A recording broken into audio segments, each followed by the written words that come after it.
Alright. You're making a fantasy story. You've got elves, humans, orcs, and what's that in the mountain over there? That's right, dwarves.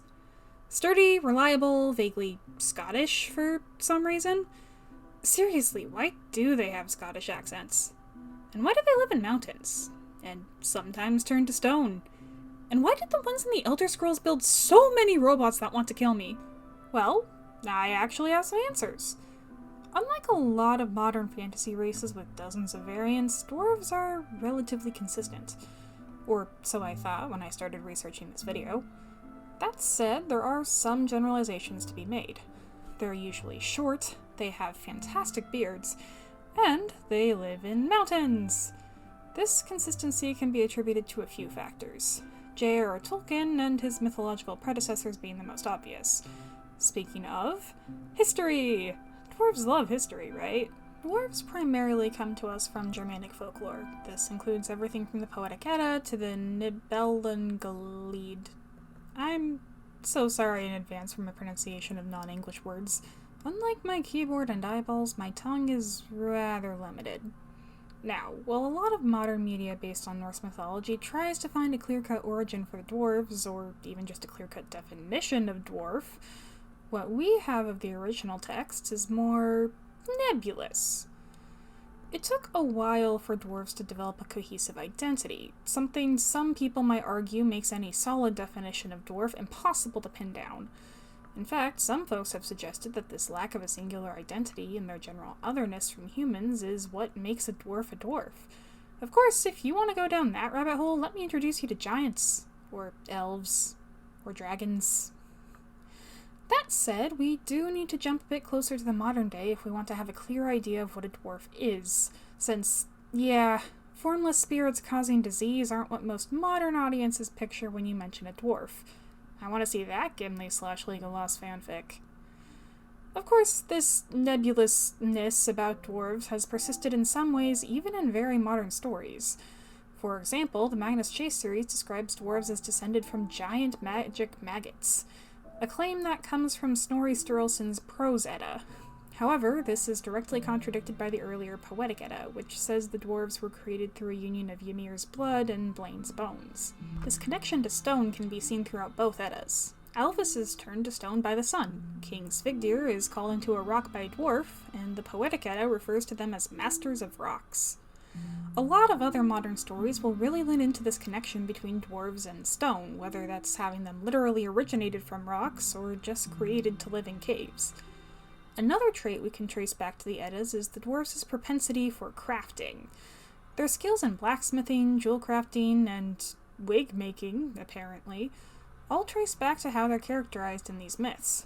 And most of this skill is connected to precious objects and gold specifically. Heck, all 6 dwarves in the Prose Edda are related to gold in the Skuldskaparmal.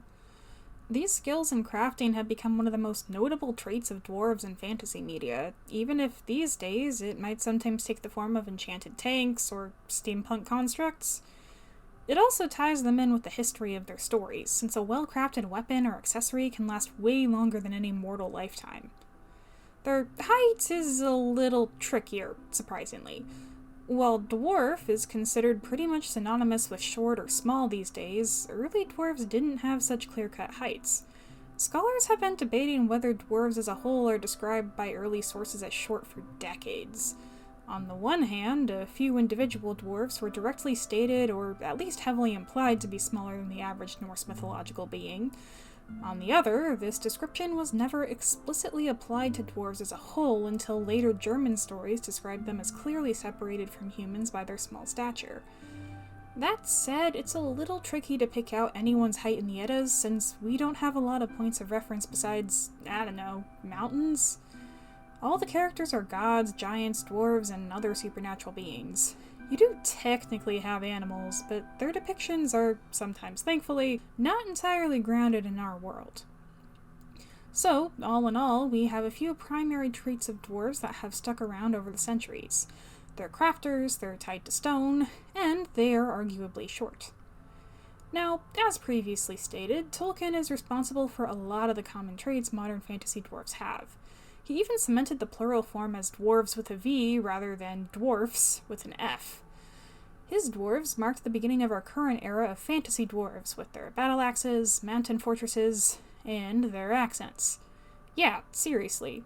Transcribed accents are very real, and a lot of readers, especially those in the UK where Tolkien himself lived, understood these dwarves as Scottish even when the books were first published. This was then cemented in later radio and, of course, film adaptations of the books. There is something ironic about dwarves being closely associated with Scottish linguistics when, both intentionally and unintentionally, Tolkien's dwarves were heavily inspired by a group that doesn't entirely overlap with Scottish peoples and languages. Rather, he took heavy inspiration from Semitic languages and Jewish people. Technically, they would more likely have Arabic or Hebrew accents. Speaking of which, it is worth noting that this inspiration led to some questionable and sometimes outright harmful associations between Tolkien's characters and Jewish stereotypes, especially in The Hobbit. For one thing, the bearded dwarves were notably similar to some less than flattering portrayals of Jewish people in medieval art, and Thorin's fondness for gold reflects stereotypes of Jews as extremely money-hungry. That said, the actual trilogy introduces Gimli, who really breaks from these stereotypes and fully embraces the role of a hero. There's a lot to be said here about Tolkien's conscious effort to break these stereotypes, especially as an author in the mid-20th century, but this video isn't about him. So, suffice to say, if you're looking to make your own dwarves, it can be helpful to make sure they get to be fleshed out just as much as the humans, elves, and whatever other fantasy folk you have running around. However, there is one more bit of Tolkien's lore I should and will gripe about, which is the gender thing. In Return of the King, dwarven women are said to be very rare, and even when they do travel, their beards and clothing choices lead members of the other races to assume that they are men. This little lore tidbit is a choice, and leads to a lot of questions and some entertaining fan theories. Like, do these dwarven women correct people? If not, is it possible that some of the dwarves in the series were women the whole time? These are just some of the questions I would ask Tolkien if I ever were to master necromancy. Alas, the dark magics are not my area of expertise, nor is time travel. This kind of issue isn't exclusive to Tolkien's work, of course. Going back to Norse mythology, the Eddas don't really have dwarven women either. They are implied to exist. Dwarves have children, although their methods of reproduction aren't discussed past where the first dwarves came from. And Dvalin, a dwarf, has some daughters who play a pretty notable role in the Poetic Edda, but they're never actually called dwarves themselves. Just Norns, or Dvalin's daughters. It is possible that stories about explicitly female dwarves just weren't preserved, or that they weren't relevant enough to these stories that mostly focused on Norse gods rather than more mortal creatures, but we can't know for sure. That said, we can find plenty of female dwarves in later Icelandic sagas, which also feature dwarven children. Anyway, unlike in Tolkien's work, and depending on who you ask certain myths, most dwarven women in newer stories, especially visual mediums, don't have facial hair and do look pretty conventionally attractive. Not as much as, say, elven women, but depending on the story, they can look pretty standardly sexy. Which, okay, I guess that's fine. Kinda boring, but fine. Not like it's an easy opportunity for more visually interesting character designs or anything. Of course, dwarves with a V are still a stock fantasy race today. You'd be hard-pressed to find a fantasy book series or RPG without them. And while a lot of these stories stick to the long-established amalgam of Tolkien-inspired lore and Scottish stereotypes, some have gotten more experimental, especially in the last couple of decades. Heck, even D&D diverges at least a little with the introduction of Grey Dwarves, or Duergar. Duergar are basically Underdark dwarves, which... not a huge leap to take short-bearded guys living in mountain caves and make them short-bearded guys living in magic subterranean caves, but it's more unique than the Hill Dwarves, so I'll give them some credit. And same goes for WoW's Dark Iron Dwarves, who live around a lot of lava and fire and now have a pretty cool volcanic aesthetic. Other more dwarvergent examples, a pun I did not come up with and do not want credit for, include Dragon Age, where the dwarves speak with what I would describe as a West Coast American accent. Then there's World of Warcraft, which has 3 different kinds of dwarves, including a group whose whole thing is taming and riding griffins, something that is difficult to do inside of a mountain, I would assume. And Elder Scrolls gets really weird with it. Their dwarves are ostensibly completely extinct by the time Elder Scrolls Online, the earliest game in the timeline, takes place.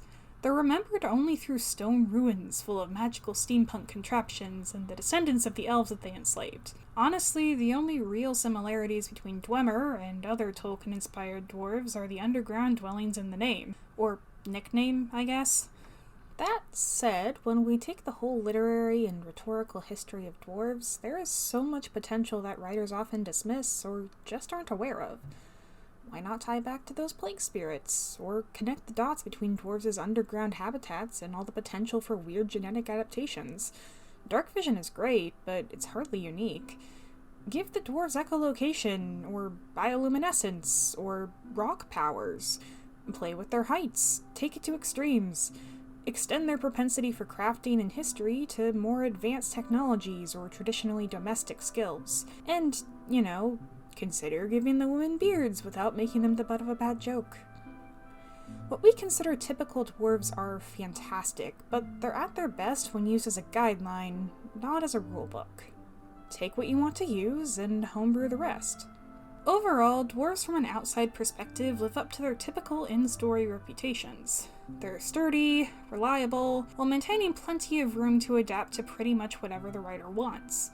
They're a staple for a reason, and there's always more to explore, whether that's the dwarves' propensity for tradition, stone-related magic, or just a deep appreciation for well-crafted blades. We must away.